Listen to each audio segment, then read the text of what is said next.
jeudi 19 octobre 2023, aux environs de 3 heures du matin, le président déchu Mohamed Bazoum, accompagné de sa famille, ses 2 cuisiniers et 2 éléments de sécurité, a tenté de s'évader de son lieu de détention. Cette tentative qui a échoué découlerait d'un plan conçu comme suit. Phase 1. Évasion vers un premier point de récupération aux abords du palais présidentiel où les attendait un véhicule banalisé. Phase 2. Ce véhicule devrait les conduire à une planque au quartier Tchangare, à la périphérie nord de la ville de Niamey. Phase 3. À partir de cette planque, un déplacement serait prévu vers 2 hélicoptères appartenant à une puissance étrangère censés les exfiltrer à Birni-Kébi au Nigeria. La prompte réaction des forces de défense et de sécurité a permis de déjouer ce plan de déstabilisation de notre pays. Le Conseil national pour la sauvegarde de la patrie et le gouvernement saluent le professionnalisme et le sang-froid de nos vaillantes forces de défense et de sécurité qui ont permis de préserver des vies humaines, et c'est en dépit de l'attitude irresponsable du président déchu et de ses complices. Pour l'heure, les principaux auteurs et certains de leurs complices ont été arrêtés. Le procureur de la République, saisi de l'affaire, a d'ores et déjà ouvert une enquête. La situation est sous contrôle. Le Conseil national pour la sauvegarde de la patrie et le gouvernement tiennent à rassurer l'opinion nationale et internationale de leur ferme détermination à conduire la transition à son terme, conformément aux aspirations du peuple nigérien digne et souverain, fait à Niamey le 19 octobre 2023. Soyez tous salués, peuple d'Afrique. Nous revenons aujourd'hui au Niger, même si nous avons les yeux là-bas, et avec beaucoup d'attention. Bazoum a décidé de partir. Bazoum a décidé de fuir. Bazoum a décidé de quitter le Niger et d'aller, n'est-ce pas, dans une autre aventure. Le porte-parole, n'est-ce pas, du comité national au Niger vient de vous faire cas d'un communiqué. Dans ce communiqué, il nous explique que Bazoum a décidé de fuir et de partir, en complicité avec ses cuisiniers et 2 membres, n'est-ce pas, de sa sécurité. Avant de continuer, je vous demande de partager cette vidéo, c'est important. Au Niger, j'ai l'impression que ils sont trop gentils avec Bazoum. Je me demande si c'est un coup d'État ou c'est pas un coup d'État, ou bien c'est, comment dirais-je, un coup, c'est un coup du peuple, pardon. Effectivement, c'est un coup du peuple. Parce qu'on voit l'adoubement, on voit comment le peuple, n'est-ce pas, est sorti comme un seul homme et soutient, comment dirais-je, sans faille, le pouvoir en place du général-président Tchani. Bazoum est quelqu'un que vous avez judiciarisé, est quelqu'un qui a été mis en examen pour haute trahison. Bazoum a toutes les commodités. Bazoum a même son téléphone portable et on entend souvent certaines personnalités nous dire qu'ils ont parlé avec Bazoum. Nous, on a cru que ça avait changé. Hein. En toute réalité, on a cru que ça avait changé. Parce que Bazoum a son téléphone. On a vu ici avec Ali Bongo. Ali Bongo, il a tellement en résidence surveillée. Mais Ali Bongo, là, il a dans une situation, n'est-ce pas, même d'handicap. Ils ont fait quoi? À un moment donné, ils ont relâché, n'est-ce pas, comment dirais-je, l'emprise sur lui pour ne pas qu'il crève là-bas, puis ils vont dire que c'est de leur faute. Mais il y a un problème avec le cas de Bazoum. Il y a vraiment un cas que moi, j'ai un problème que nous n'arrivons pas à comprendre. On a parlé au début des prestations de serment. On nous a fait comprendre que non, le président, comment dirais-je, Bazoum, l'ex-président Bazoum, n'a pas démissionné et qu'il est toujours en poste. Il refuse de démissionner.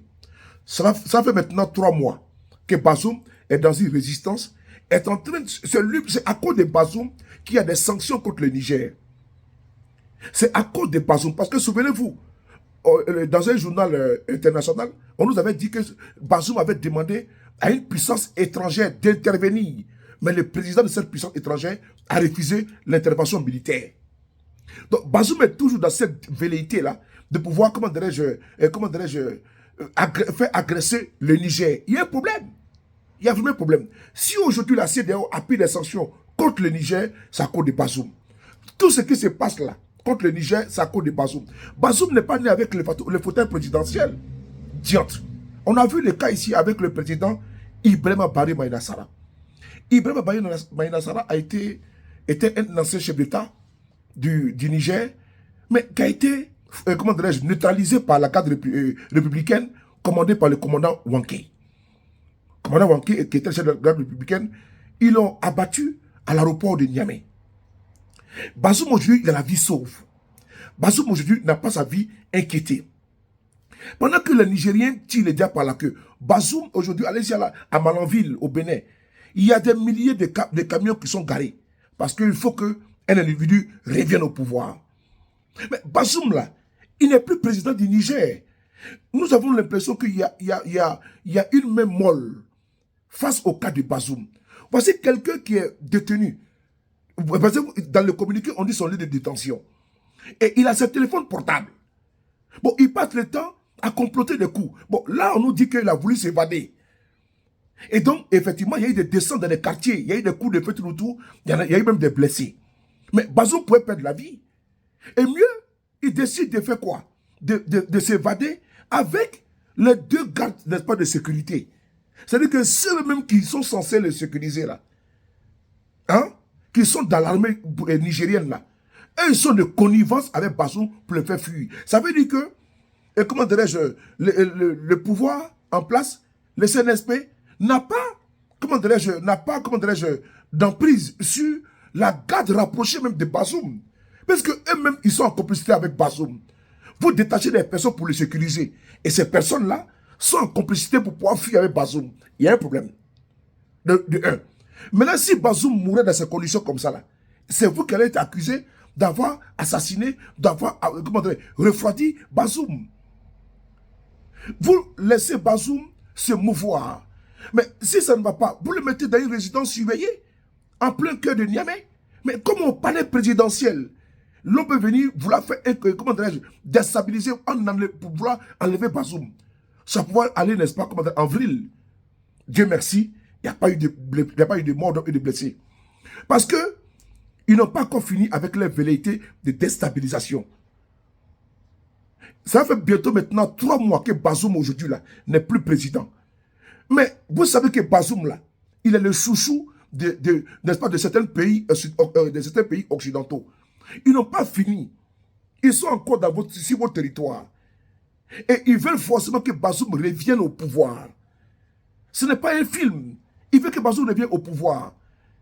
Quand nous avons dit au départ qu'il faut, comment dirais-je, prêter serment, le président Tchani, de 1, ça va acter au niveau judiciaire, ça va balayer au niveau judiciaire. On a vu les cas en Guinée, avec Mamadou Doumbia, Alpha Condé il ne voulait pas, comment dirais-je, il ne voulait pas signer sa démission. Mais Mamadou Doumbia a prêté serment. Mais ça fait maintenant 3 mois que le président Tchani n'a pas prêté serment. Donc nous sommes dans une situation où on se dit, bon, il y a une vacuité. On se dit, bon, il y a un vide. Il y a un vide puisque le président de la transition aujourd'hui, la charte de la transition n'a pas encore été rédigée. De 1. Et deuxièmement, Bazoum est encore là, il se réclame encore toujours président du Niger. Mais ceux qui sont aujourd'hui, ces soutiens-là, parce que Bazoum a ses téléphones, il passe le temps à passer les coups de fil. Mais là, il pourrait partir. Hein. Mais si Bazoum sort du territoire, ben vous êtes foutus. Hein. Si Bazoum sort du Niger, mais il sera le président élu et le président reconnu. Il pourra se balader partout et là maintenant, il va vous enfermer dans un auto, il va vous mettre dans une boîte de sardines que vous n'allez pas comprendre. Parce que regardez son pouvoir de nuisance. Le fait même qu'il n'est même pas... C'est-à-dire qu'étant même en résidence surveillée, Bazoum arrive à faire des plans d'évasion. Et vous avez qualifié ça d'acte irresponsable parce que ça pouvait dégénérer. Et puis Bazoum pouvait perdre la vie comme le commandant, comme Ibrahima Barry Maïna Sara. Mais Dieu merci, ça n'a pas eu lieu. Il faut encore interpeller. Le malheur qui s'abat aujourd'hui sur les Nigériens, c'est du fait de Bazoum. Les comptes bancaires du Niger bloqués, c'est du fait de Bazoum. Aujourd'hui, là, quand on voit les terroristes tuer les gens partout, là, mais c'est des gens qui étaient dans le gouvernement de Bazoum qui ont créé une rébellion afin d'attaquer votre pouvoir. Souvent on dit que c'est les terroristes. Non, on a vu ici un ancien ministre d'État. Un ancien ministre d'État de Bazoum qui a créé une rébellion. Cette rébellion-là est aujourd'hui active. Ils attaquent à gauche, à droite, ils endeuillent l'armée nigérienne. C'est que c'est des gens qui sont contre votre nation. Parce que dès l'instant, il y a eu un coup d'État, un coup du peuple, qui a été déjà acté et consommé, digéré. Des gens vont prendre des armes. Et ils prennent des armes, ils attaquent par-ci, ils attaquent par-là, et leurs relais sur les réseaux sociaux nous pondent des inepties en disant que en 2 ans de Bazoum, il n'y a pas eu autant de morts, contrairement par rapport même aux morts que vous avez aujourd'hui, n'est-ce pas, au Niger. Ils sont en train de vouloir saboter, saper, ils sont en train de torpiller votre transition. Vous avez un petit peu la même molle. Il faut être ferme et dur. Il est bon d'être, n'est-ce pas, complaisant. Il est bon d'être, comment dirais-je, vous avez eu des rapports, j'y mets tout. Mais il faut passer à la vitesse supérieure. Parce que toutes les transitions, là, au Burkina, au Mali, et, comment dirais-je, en Guinée, mais ou bien, dernièrement, comment dirais-je, au Gabon, mais vous avez vu que ces personnes, ils n'ont même pas, comment dirais-je, le courage de donner des leçons aux Gabonais. Ils n'ont pas le courage de donner des leçons aux Gabonais.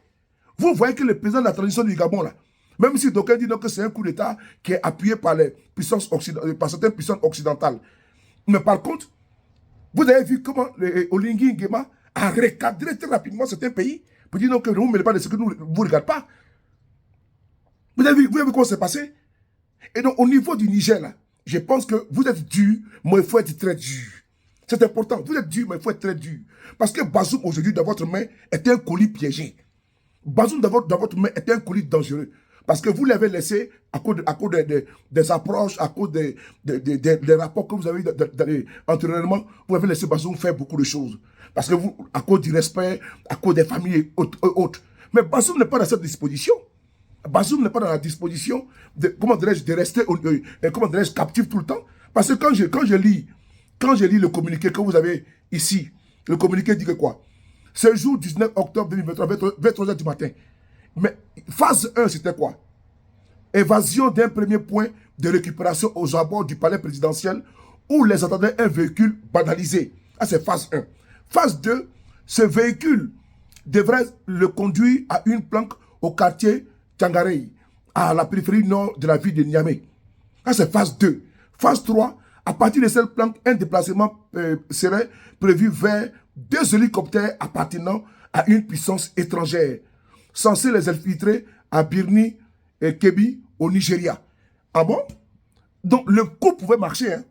Et Dieu merci, cette fois-ci, à cause de votre vigilance, le coup n'a pas marché. Mais quand la CDAO est taiseux de là, mais elle prépare le coup aussi en bas. Parce qu'ils ont vu que trop parler, c'est-à-dire qu'ils sont taiseux là. Ils ont mis les coups, c'est-à-dire qu'ils vont infiltrer le Niger. Ils ne vont pas laisser comme ça pour regarder Bazoum. Hein. Ils sont en train de travailler, n'est-ce pas, en dessous, afin de pouvoir sortir Bazoum, n'est-ce pas, de vos griffes. C'est à vous d'être vigilants. Et encore une fois de plus, nous lançons un message. Ce coup d'État est consommé, est digéré. Et nous sommes déjà passés, n'est-ce pas, à autre chose. Bazoum ne reviendra plus jamais au pouvoir. Par contre, il faut que le président Tchani fixe une date de prestation de serment, d'abord de 1 et de 2. Que la justice fasse son travail concernant Bazoum. Parce que si Bazoum a été judiciarisé, que rapidement, ils sont entendus par la justice et que la situation de Bazoum au niveau judiciaire puisse évoluer. Parce qu'on ne va pas rester éternellement dans un statu quo. Parce que nous avons l'impression que nous sommes dans un statu quo. Ce statu quo ne peut perdurer, ne peut rester comme ça éternellement. Le président Tchani doit acter sa présidence à travers une prestation de serment. Certains ne comprennent pas. Ils disent non, il faut laisser ça, ce n'est pas important. C'est important pour la forme. Il dit bien pour la forme, c'est très important, cette prestation de serment. Nous soutenons toujours le pouvoir en place parce que Bazoum aujourd'hui, à cause de lui, il y a des sanctions inhumaines, injustes, honteuses contre le Niger qui prétend aimer. Bazoum n'a jamais aimé le Niger. Parce que quand on aime quelque chose, on ne détruit pas cette chose-là. Partagez cette vidéo. Bazoum a voulu fuir, mais il a été rattrapé très vite par les forces de défense et de sécurité.